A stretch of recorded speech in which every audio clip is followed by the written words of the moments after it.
Friends, welcome to Durga's kitchen. இது வந்து மார்கழி 8ஆம் நாள். இன்றைக்கி வந்து 15 புள்ளியில் தான் கோலம் போட்டேன். தமிழ் கோலம் தான் இன்றைக்கி வந்து தமிழ் கோலமே. இது வந்து சுற்றி சுற்றி வர மாதிரி இருக்கும். ஆனால் ஃபஸ்ட்டு ஒரு பக்கம் போட்டங்கன்னா வச்சுக்கோங்க, எனக்கு ரொம்ப ஈஸியாக இருக்கும்.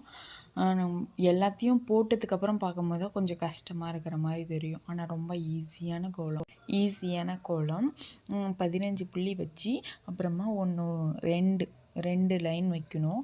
அதுக்கப்புறமா 2 விட்டு மறுபடியும் 2 லைன் வைக்கணும். அப்புறம் 2 விட்டு 5 வந்து ஒரு புள்ளி வைக்கணும். புள்ளியை கரெக்டாக வச்சுட்டு அதுக்கப்புறம் போட்டாக்கா அழகாக இருக்கும் இந்த கோலம். எனக்கு வந்து இந்த கோலம் ரொம்ப பிடிக்கும். அதனால தான் சரி இன்றைக்கி போடலாம், நாளைக்கு வந்து இங்கிலீஷ் கோலம் போடலாம், இன்றைக்கி தமிழ் கோலமே போடலாம் அப்படின்னு சொல்லிட்டு போட்டேன். எல்லாம் ஃபுல் பீல் பண்ணிட்டு அதுக்கப்புறமா சைட்லெலாம் கம்பிட்டு கலர் போட்டால் சூப்பராக இருந்துச்சு. அப்புறமா நடுவில் ஒரு பொட்டு வச்சு பூசன் சாணி உருண்டை பிடிச்சி அதுக்கப்புறமா பொட்டு வச்சுட்டு பூ வச்சாக்கா ஃபினிஷ் கோலம்.